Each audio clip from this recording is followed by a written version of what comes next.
Hey guys, Nicolette Amito here with Insomnicat Media. Today, Bryan and I are going to talk to JD Wildflower, a holistic success coach who's going to talk to us about eliminating burnout and creating a more balanced life. So listen in.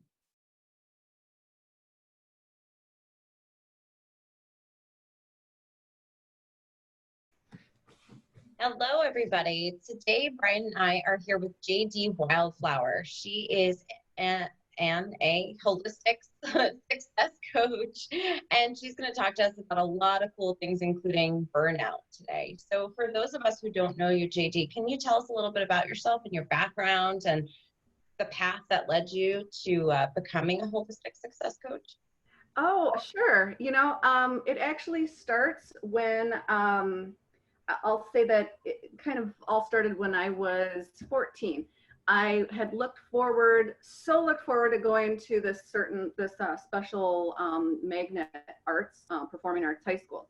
All summer, I was looking forward to it. I get there because there was a band program there. So I get there and I start the band program, and everybody has their bands in all the different areas. There's like rock band kind of thing, not like regular school band kind of thing. And a few weeks later, and I kind of went around to the different ones and they weren't quite fitting. A couple weeks later, I got pulled into the director of the music department's office, and he said, none of the guys want you in their bands because they all say girls can't rock. And so right there, what I did was I made the decision that I was going to freaking prove them wrong. I was like, all right, okay, you think this, I'm going to prove you wrong. And that's what's going on. So from that moment on, I made it my mission to prove them wrong, to prove that, just because I'm a female, that even though that regardless of my, femaleness, I'm still going to do this. I'm still going to be successful and all this stuff. I started college when I was 15. I've been a college professor of marketing, all kinds of stuff at an early age. And then in 2012, I got offered $1 million recording contract. And, it had to walk away from that because I needed to take care of my own well-being at that point in time, because I went through a burnout.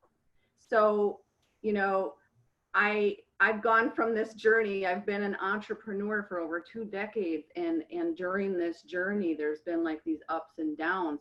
And I think that the number one thing that really was a huge factor that contributed to the burnout that I experienced was that it was coming from a different place than most people think. It was coming from this belief inside of myself that I had to do, be, or become something in order to be okay. And that's what my self-worth was based upon. And so I've been coaching clients for over 20 years on how to create lives and businesses they love. And some high profile clients in there, across the world, Academy Grammy winners, New York Times bestselling authors. And so I've been involved in a lot of really cool projects and with really fun people. And, sometimes that can just be something that kind of overshadows your own personal life, and you kind of just keep pushing and pushing and pushing to get stuff done. So that led me to my burnout. And, that was several years ago. And I created a program to get myself out of burnout because I started understanding and realizing the underlying psychological factors that were contributing to it. Because it wasn't just something that was as simple as like, oh, I'm going to take a vacation for a week and then I'm going to come back and everything's going to be fine. Like, it had gotten to the point where it was just, debilitating to my happiness. Mm-hmm. So I took a step back and I created my holistic success program to just help myself, number one. And then, from there, my clients started seeing what I was doing. They were asking and they were like, okay, you got to make this for us so that we can do it. So that's kind of the gist of how I went from, from being a college professor and, starting off early in my career doing, all kinds of different, coaching and marketing programs for clients, to my burnout. And, here we are today where, my mission right now is to spread the word about burnout awareness so that people can really start to understand what it is, what it looks like, how it can affect you. And, most importantly, the underlying psychological factors that really need to be addressed in order to really recuperate from it fully, instead of just like Band-Aid approaches like nannies or maids or the things that you think are gonna like save the time. Do you know what I mean, Nicolette? Yeah. I do. I want to just talk a little bit about this term holistic success for a second though. Can you tell us a little bit about that? It's the topic of your masterclass, and it's also, in your website URL. So this is the name of your company. Talk to us about holistic success. What does that mean? Well, I was thinking about what's the opposite of burnout. And, the only thing that ever made sense to me was the opposite of burnout is holistic success, because burnout happens to those who are really passionate. Burnout doesn't really happen to people when they're kind of half-assing things. You know what I mean? Like, they don't have burnout. They're just like, they're half-assing it, so they don't care. They're just getting through life. It doesn't really. Yeah. Right. They're just coasting, so they're fine. Burnout happens to those who are passionate. And what I found is that burnout comes from a toxic success model. And what I mean by that is that it's really interesting to kind of take a step back and to look at the different definitions of what success means throughout the ages.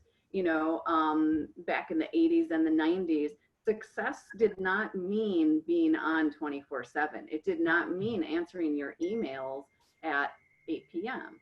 It didn't mean posting on social networks, every day or every other day. And if you didn't, you sucked, kind of thing. And so I think what started happening as the world got faster and faster, outside, and then the culture started becoming a 24/7 kind of a thing. I think more of these types of toxic success habits started popping up. And a toxic success habit is basically like, the things that keep you off balance. Like, if answering emails for you at 8 p.m. or 10 p.m. is something that knocks you off balance, then that's a toxic success habit for you. But if it's something that keeps you in balance, because maybe you're a night owl and you want to do that, or maybe your business runs better, during those hours because of your clients. You know what I mean? There's a lot of different factors. And, the whole concept of holistic success is really just about giving people with burnout something to reach towards. And holistic success is about having a holistic sense of how success impacts your life. And Bryan, it looks like you have some like agreement with that. How do you feel like with that? Like, have you seen that difference between like those toxic success habits and maybe the holistic ones kind of battling around? Absolutely. And what I was really thinking about is, it's interesting because like yourself, we're very passionate about what we do, and sometimes you're putting so much into that, and that becomes a big thing. So it's interesting because you were talking about people that were, sort of half-assing it. When you're not putting anything in, you don't really get stressed out about it. You don't burn yourself out. But when, you become really passionate, you see a lot of really successful people going down those paths where what happens is, like you said, they're focusing on their career, whatever that is, and they're putting so much into it that's where the burnout happens, because they're not, taking a step back to what it should be. So I also think the problem is when you try to do that in every area of your life. So, for me, it's when I'm doing really well at work, right? Then, me as a mother or me as a wife, those things kind of fall, right? And then when I'm putting extra time into those things, then the other things fall. And I'm like, and they're not really falling. I mean, the reality is nothing's breaking because I, took an hour to spend with my son, or I took I stopped working early on a Friday. Nothing's going to break, right? But to me, it is. And it's kind of trying to give my all to all of those things at one time. And you really, you can't all the time. It's just it's not realistic. Yeah. Well, you're definitely speaking on, I think, what so many people are dealing with nowadays. And, if you look back, I mean, I would say that this whole kind of like, I don't know, it's kind of like a do or die mentality. Like every day, it's like this super strong mission that you've got to be on. Whereas in the 90s, I opened my first business in the 90s, and none of it was like this. It was like, it just wasn't so, there wasn't so much pressure to like do. And, Nicolette, I propose that perhaps some of what's going on with that, where it feels so hard to do is from, perhaps from those expectations that you're having on yourself in terms of what you should get done each week. Because I'm going to tell you, having a 5-year-old kid, that is a job in and of itself. And I think you just need to give yourself a little credit with that. And I think that a lot of parents do, because, sometimes we feel guilty or selfish, for taking that time. And, but if you look at it like a job, like raising your kid is a job in and of itself, and it has its own valid place in your life, in terms of the time that you spend each week. And, that perhaps that can help with some of that kind of anxiety that I think comes from it, that seems to be newer. I don't know. What do you think, Nicolette? Well, one of the things that I do is because you're saying it's like a job, right? So, and like, you have a job, and then Saturday and Sunday in the normal world, you're off, right? So in that environment. So, Tuesday night is my night, right? So I take off on Tuesday, and I'm religious about it. I mean, I do not skip a beat, and I need that. I need it to survive, So it's funny. My husband was stuck at the dentist last night, and I was afraid that I wasn't going to be able to, have my night. And so I took my son and I dropped him off at the dentist, because I need my time, and so it's kind of like scheduling the time for me, and so if that means cutting into parenting, or, how many took Bryan, yesterday I was done at, 3:30, and I went to a kickboxing, and I scheduled that time, so I left work a little early, and I got mom duty off for the night. So Tuesday was wonderful. I'm refreshed today. So I don't know anything about burnout. Yeah. And it's interesting too. So it's always, because we wear so many hats, right? We just talked about that, so what, in your opinion, is really that balance? Like, I know and for everyone, it's very different, but like, is there like a, I'm also looking for a math formula, but that's me. But is there like a, a balance? Because same thing, I think everyone needs time for themselves. I believe everyone should have a hobby too. Like I really believe that, it helps you decompress no matter what that is. But, is there like, how much time should people that don't understand how to separate it, how much time should they dedicate to themselves or relaxation or their hobby or something that doesn't have to do with work or family necessarily? Great question. Because I totally agree with you with the hobbies, and hobbies and leisure activities. Hobbies give you something to work towards and a project to work towards. I like to encourage people to do what I call personal self-expression hobbies. And specifically what that means is that it's something that is a form of personal self-expression from yourself, whether it be painting, woodworking, music. For non-musicians, it only works for non-musicians. If you're a musician, like, if that's your job, or if then you gotta do something else. And interestingly enough, it kind of came from that kind of thing. Because myself also being a professional musician, when you're making music, it's highly produced. It's all this stuff. You're making a product in the end. Right. It might come originally from your passion, which is great, but in the end, you're making a product. And so at a certain point, that becomes work. And when it becomes work, then it's not so much that hobby, personal self-expression kind of thing. So personal self-expression in any way basically means that that nobody else gets to tell you what to do with it. Nobody else gets to say, yes, this is great. No, this isn't. And I really did have, so my first business was a marketing company. And we're still doing that to this day. We work with high profile celebrities to help them, you know, brand themselves. And so when I first started doing that, I was doing a lot of creative work, a lot of graphic design. I'm also a graphic artist. And that's how that company got started. But what I was finding is that at first, like, I felt like it really helped my creativity blossom. But then eventually, after, you know, several years of doing it, having the, you know, having to have the client okays and all this stuff and having all these other people involved, I felt like it kind of took away from my personal self-expression that I was doing in my work, where originally when I first started, it was like I was like, yay, I'm doing all this design, all this art, and it's great. And it was still great. It's just that it became not my personal self-expression. So it wasn't, so I needed to fill that gap with something else.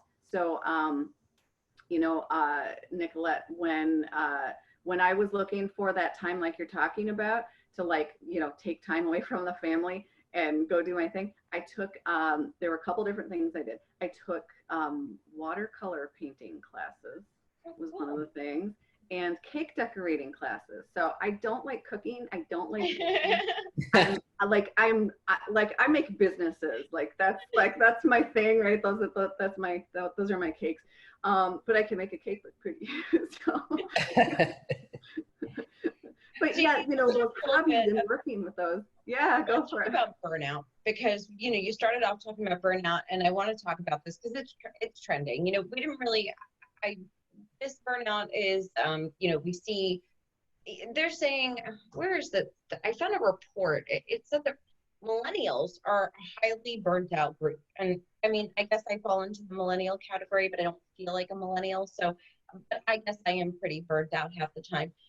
You know, but it's all over LinkedIn. It's all over, I mean, no matter where you are, you know, people are talking about burnout. So the question is, you know, it's always existed, right? Maybe not based on what you were saying, but in different varieties. But why are we seeing it more now? And how actually was burnout expressed in previous generations? You know, what was causing that burnout, and how were people dealing with it differently than today? Yeah, that's a great question. You know, I would say that, you know, in the past, the responsibilities put onto each individual were not necessarily quite so extravagant. You know, in the last 40 years, women have, you know, been in the workforce full force. Before that, like my grandparents' age, that, you know, it did happen. You know, women did do some work out of the home, but it was not the expectation. It wasn't the expectation for them to be superwoman. And so, you know, a lot of what happened in terms of the evolution of burnout, you know, back in the day, you know, let's say 50 years ago, you know, being a mom and taking care of a household is a huge responsibility. And, you know, the mom would have time when the kids went to school, you know, to chillax and to kind of just have a little bit of time without, you know, being a referee or, you know, taking care of all those things. And so that was kind of a natural kind of a thing. And so, you know, the progression of it, in my opinion, how I see that it has progressed the most is because of the battle for your attention. Your attention is your greatest commodity. And advertisers know this because, you know, when you look at, you know, TV commercials and, you know, stuff like that, it's, you know, they're in there to help break up your attention at certain segments of time. And while it's valuable information, it's the things that pay for the TV shows to happen. So, you know, it's valuable information. And what's happened in terms of, like, you know, social media and our phones, you know, having internet and stuff like that, you know, we didn't have that so much in the 90s. You had we had cell phones, but we didn't have the internet on them. We didn't have the expectation of always being on, always being available, and always having to choose where to put our focus and attention. So I really, I posit that the burnout epidemic that we are experiencing right now in this day and age is because of the battle for your attention. And nowadays there are so many areas that are competing for your attention. If you're into anything social media, which ones do you do?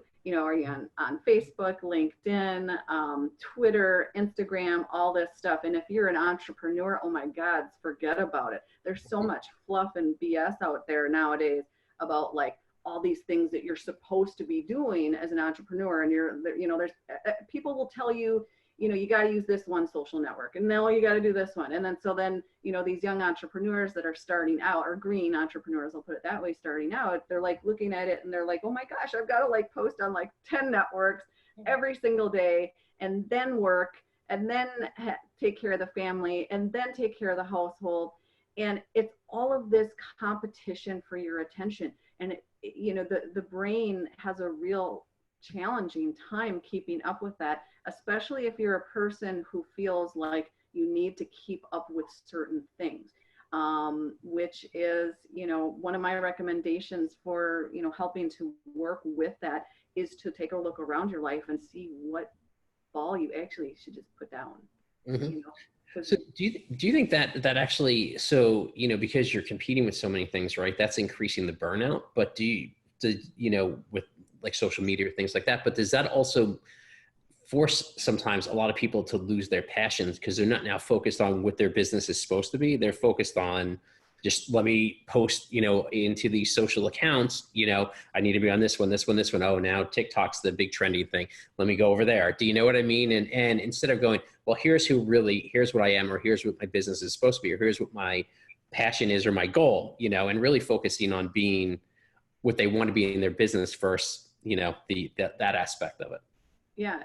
I'd be curious as to what Michael Gerber, the author of E-Myth, would say about something like that, because I think that kind of really falls in line with his concept. Have you guys read that book at all?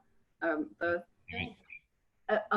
love them. They're amazing because they talk about, his books talk about the difference between being a technician in your business, so working in your business, doing the fulfillment and stuff, versus working on your business. And that, the E-Myth is all about the entrepreneurial myth. And, kind of the gist of it is that, some people, have kind of the true entrepreneur spirit where they want to have multiple companies and it works like that. I have that, but not everyone does. Mm-hmm. Some people, they just want to be in their businesses. They just want to make birdhouses, or they want to make tie-dyes, or they want to make computers. They want to make software. They want to do this, the specific stuff. And so what when you're talking about there, Bryan, is it absolutely. I mean, it's one of the fastest ways to get you into burnout is to be focusing, if you're an entrepreneur, is to be focusing on all kinds of stuff that's not, that they're cogs and they're pieces that can help your business. But if you're focused too much on the marketing or the outside of it, if you're working on the business too much, and not in the business doing what you love enough, that's something that right there, could absolutely set somebody up for burnout. So let me ask you a question. If someone's dealing with burnout, do you have any tips or recommendations for folks who are dealing with this? Yeah. I've got my 3 tips for, just starting out. 'Cause I like to start small. It's not about reinventing the wheel all at once. And, the first one is to really just take a look around and choose one area this week where you can start making room for yourself in your own life. And, for example, like if you've been wanting to take charge of your health and that your eating sucks, or you're like not exercising and you're just beating yourself up about it in your head every day, take one step, one action this week. It's about doing it in a short period of time and not overwhelming yourself with tasks, but pick something, something that you have been putting off that contributes to your own well-being, and choose to make a healthier habit starting this week for that one thing. And the second tip that I like to look at is, are you overwhelmed or underwhelmed? And because both of these can contribute to burnout.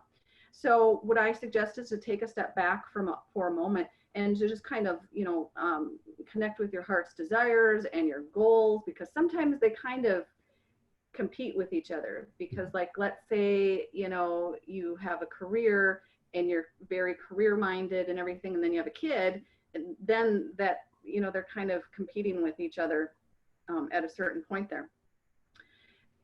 And sometimes what can happen with the underwhelm and the overwhelm is that they can both happen at once. So overwhelm is when you feel overwhelmed by responsibility, overwhelmed by your tasks, overwhelmed by, whatever it is. And underwhelm is actually when you are not putting enough energy towards your heart's passions, towards your heart's desires, towards those things, Bryan, like what you were talking about, towards those things that make you feel alive, that make you feel passion. If you're an entrepreneur, it's those things that help you feel passion for your business. And so if you can have both going on at the same time, okay, you can be overwhelmed by a minutia of responsibilities, and while at the same time being underwhelmed because you're not putting enough passion towards creating your future, towards creating the things that you want in your life, even for the right now.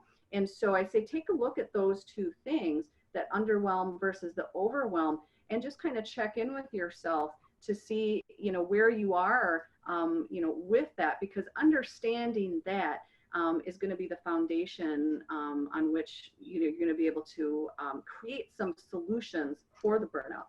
And my third tip is to strengthen your no muscle. So strengthening your no muscle. This is a real tough one for moms, because we're used to having, yes, saying yes all the time. Strengthening your no muscle. This is like going to the gym and working out. It's going to take some time to do. And this isn't like, and I'm probably not even saying anything here you don't already know. I'm just reminding you of, what's important. And I'll remind you why it's important. Because when we have all these responsibilities in our lives, we have our families, our households, work, hobbies, activities, all this kind of stuff. There's only so many hours in the week. We've got 24 hours a day. What is it, like 168, something like that in a week? And you only have so many of those hours. If you are taking, if your no muscle isn't strengthened enough to the point where you can say no to the things that aren't really going to serve you or your family right now in your life, then what's most likely going to end up happening if you are experiencing burnout is it's just going to continue to get worse. And Nicolette, you had a perfect example with that, where, your husband had something going, he had a health thing, he had health appointments. He couldn't do your normal Tuesdays for you to take that time, to take me time, to take Nicolette time, right? And so, instead of just, saying, oh, forget it, I'm not going to have me time this week, you took action, and you strengthened your no muscle, and you said no to not having that.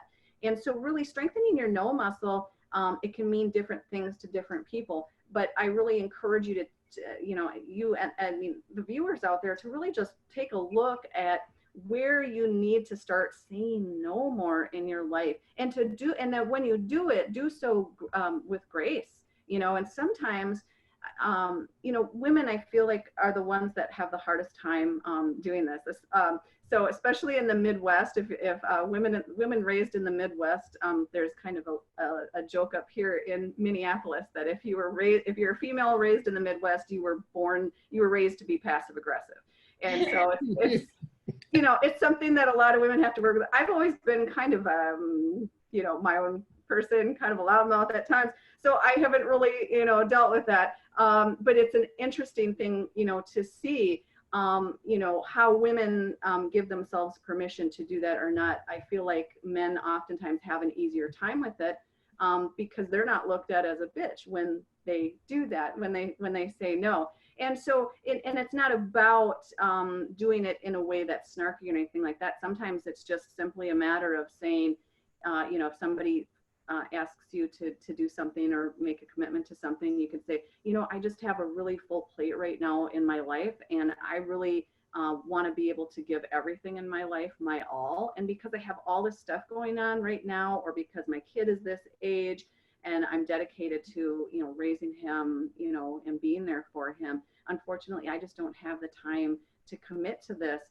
But, you know, I wish you the best of luck in what you're doing. You know, that's a gracious way of saying no and strengthening that no muscle. So, you know, that's my third tip about how to, you know, start to work at taking your power back from burnout. So last thing I want to ask is about your experiences with your clients and kind of what are the people, you know, what are your clients really struggling with, you know, in general? What are some of the biggest struggles that you're coming across? Yeah, you know, I would say the no thing. The no muscle thing is, you know, it's very challenging. And I think it's even more challenging nowadays just because of all of the different areas that are competing for your attention. And sometimes you need to say no to yourself. This is what I find with a lot of my clients. And what I mean by that is, you know, there's a lot of different types of, a lot of social media interaction is based around subconscious habits of human psychology. And it's a really interesting thing to study the specifics of how not only you know, social media, but also games and advertising and just kind of different aspects of things. You know, it's really a matter of learning how to say no to yourself sometimes if you find that something is overwhelming for you. So we were talking about the social media early. Hey, I think social media is fantastic. I was one of the early adopters, and you know, and so I'm a huge fan of it. However, I'm a huge fan of utilizing it in a way that works the best for you. And I would say that's one of the struggles that a lot of my clients have, because a lot of them are entrepreneurs and high profile entrepreneurs. And so, you know, there's this expectation from everyone around them to have, you know, be posting every day and to be doing all this stuff. And that just doesn't work for some people. It's too distracting for some people.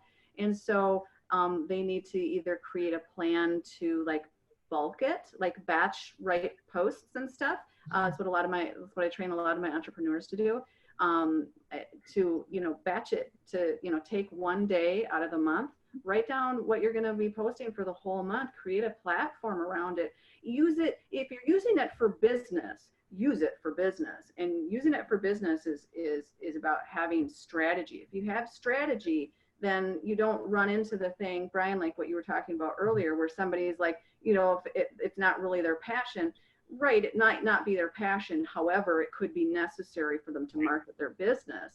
But if they kind of are doing it from like a one-off perspective and trying to figure it all out every single day, it's not really coming at it from a strategic marketing perspective. And, you know, so, you know, doing so, you know, can really be beneficial.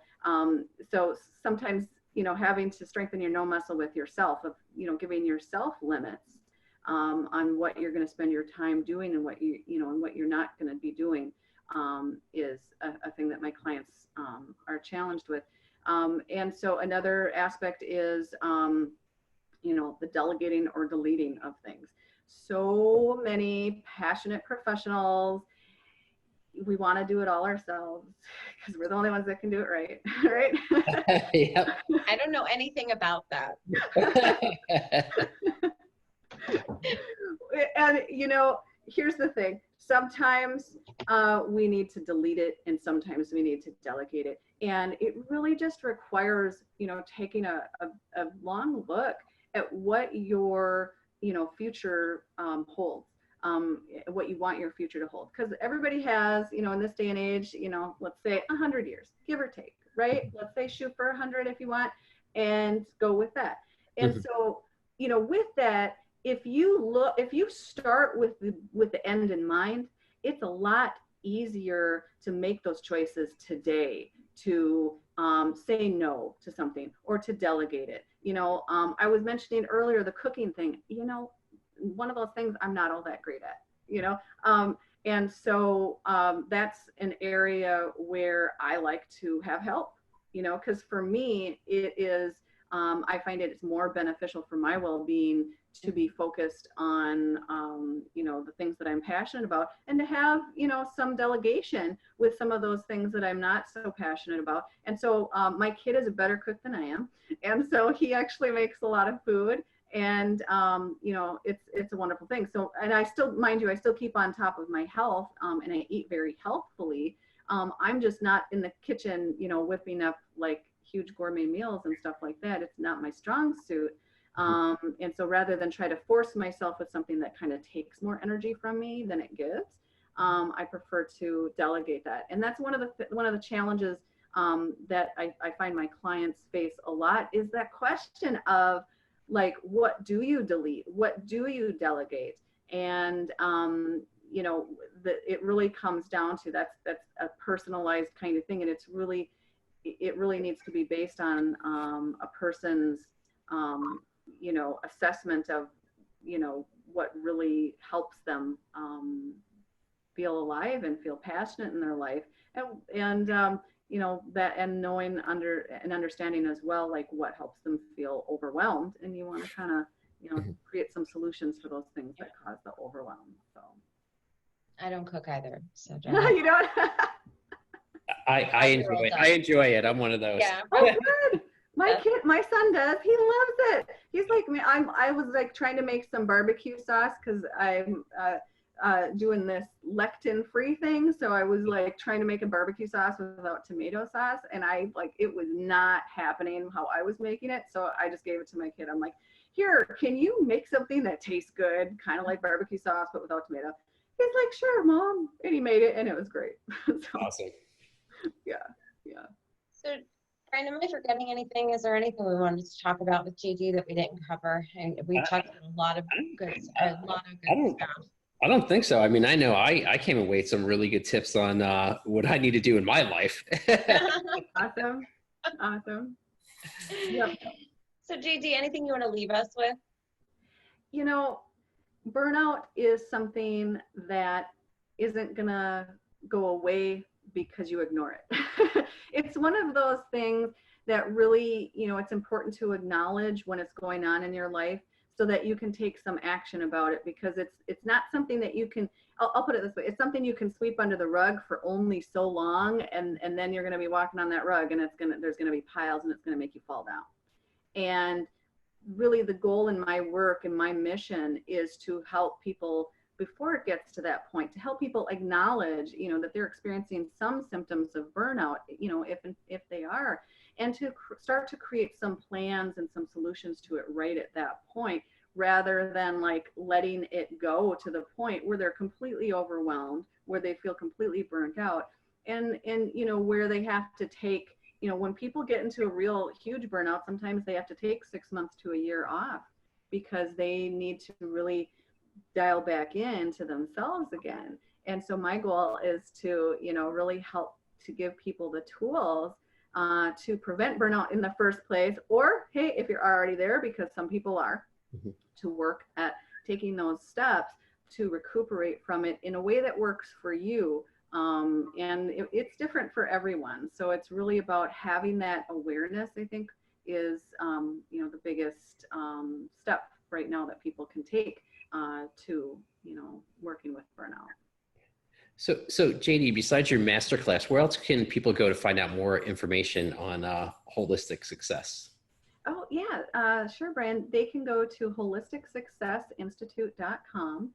And actually that's where you can view the masterclass as well. I've got a masterclass up there called Holistic Success, how to reduce your stress, maximize your productivity, and cultivate a greater sense of peace, flow, and ease in your life. And, you know, it really goes into the framework that I have around holistic success, and into defining some more topics around what toxic success looks like, and why people get into some specifics about why people get into burnout.